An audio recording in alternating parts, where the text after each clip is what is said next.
종합제TV 시청자 여러분, 7월 23일 오후 4시 33분입니다.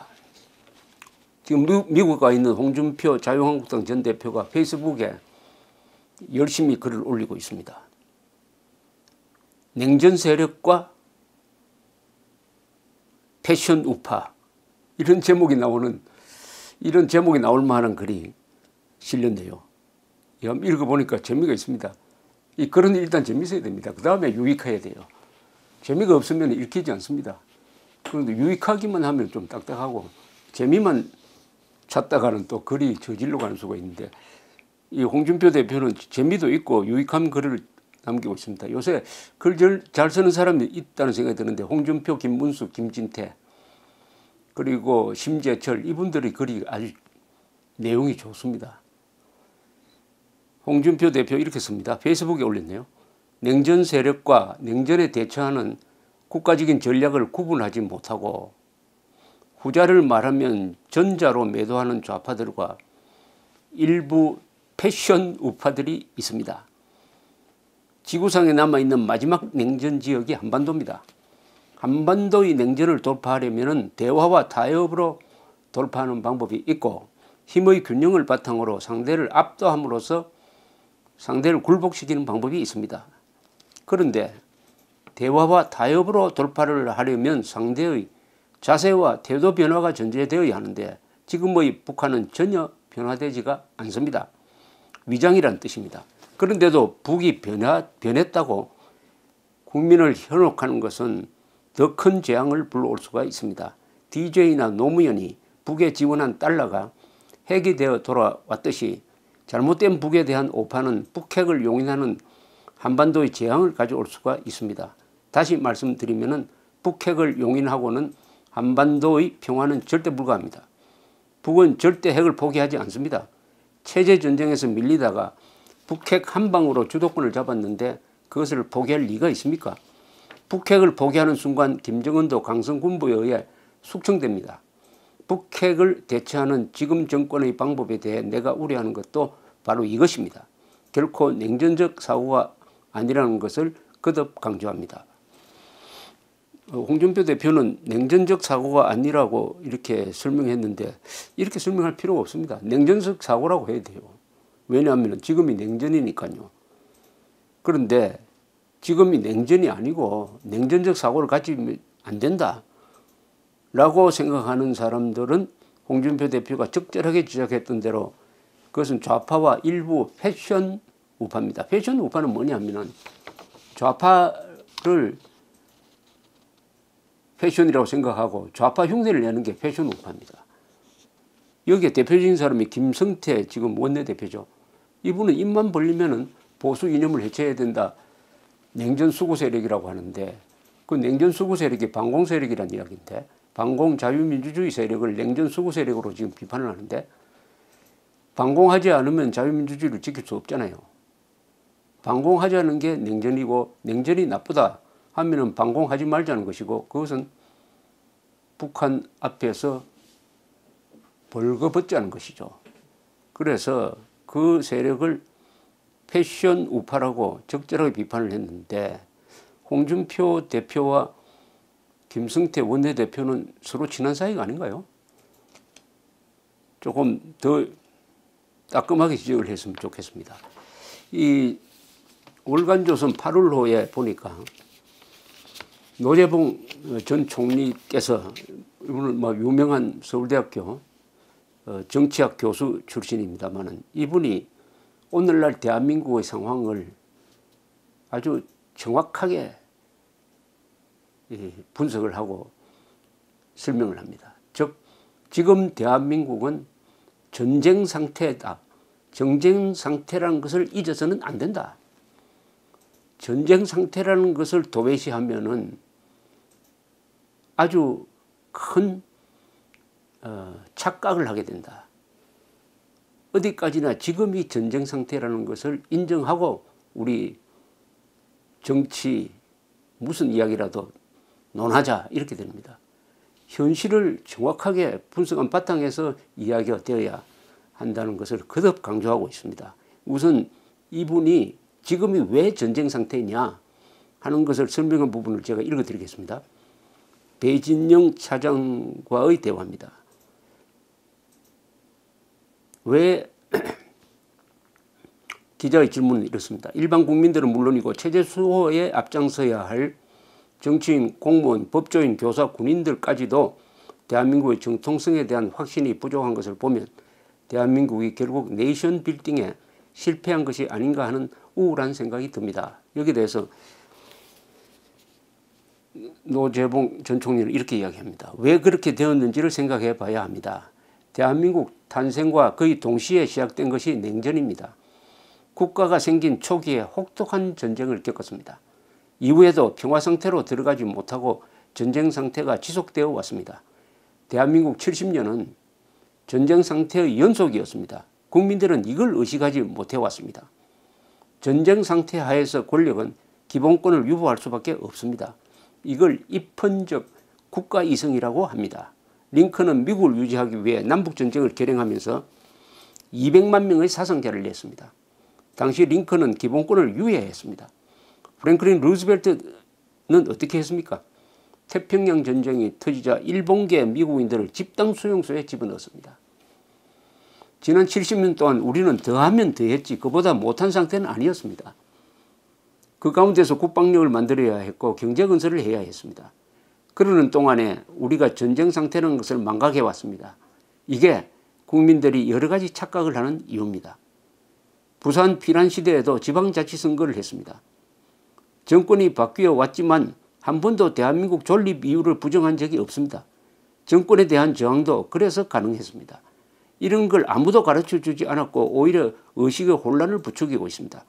역대 대통령들이 대한민국은 태어나지 말아야 한다 할 나라 첫 단추부터 잘못 끼워졌다. 역사 바로 세우기 같은 이야기를 하고 그러다가 국가의식이 사라지게 되었습니다.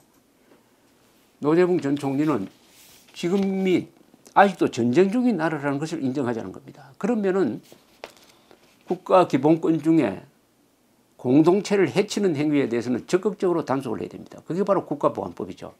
때로는 비상계엄령을 편다든지 해가지고 국가를 지키기 위해서 일시적으로 국민의 기본권을 제한하는 것도 우리가 감수를 해야 됩니다. 그러나 역대 대한민국 정부는 어땠느냐.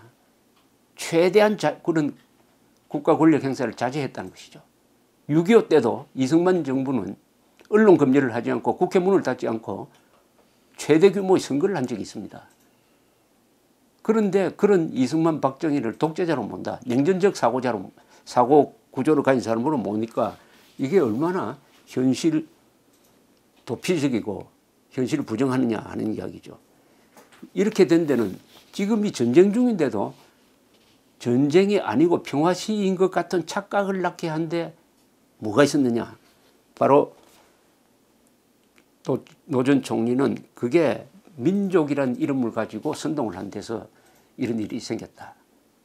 민족 화해, 민족 공조 이런 걸 통해서 지금 타협이 불가능한 전쟁을 하고 있으면서도 민족 화해, 민족 공조를 외치면서 그 적과 손을 잡고 지금은 종전선언을 하자 이렇게 나옵니다. 종전선언을 하려면은 북한이 대한민국 적화 야욕을 공식적으로 포기해야 되죠. 노동당 규약을 바꿔가지고 대한민국 공산화 내용이 들어가는 것을 빼야 되죠. 그 다음에 핵무기 폐기해야 되죠. 그 다음에 한국전쟁에 대한 배상 책임 인정해야 되죠. 동시에 국군포로 6만 명의 생사를 확인하고 살아남은 사람 돌려보내줘야 되죠. 이런 조치가 있어야 그게 전쟁이 끝나는데 같은 민족끼리니까 그거 따지지 말고 오는 7월 27일에 우리 종전선언을 하자고 이렇게 서두르고 있습니다. 여기에 문재인 정권이 넘어가고 있어요.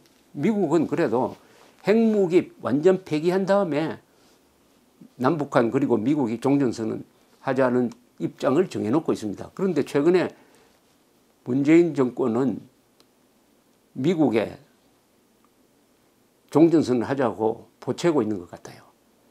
왜 이렇게 하느냐. 북한이 강력하게 지금 종전선언하자고 지금 압박을 막 하고 있습니다. 종전선언하자고 압박을 하고 있어요. 폼페이오 장관이 지난 월 초에 평양을 방문해가지고 빈손으로 돌아가자 말자 외무성 대변인이 성명을 발표해가지고 강도라느니 갱스트라는 이런 표현을 써가면서 폼페이오를 욕하는 이유도 폼페이오가 종전선언을 하자는데 응하지 않은 데 대한 공격이었습니다. 그때 외무성 대변인 성명에 이 대목이 굉장히 중요합니다.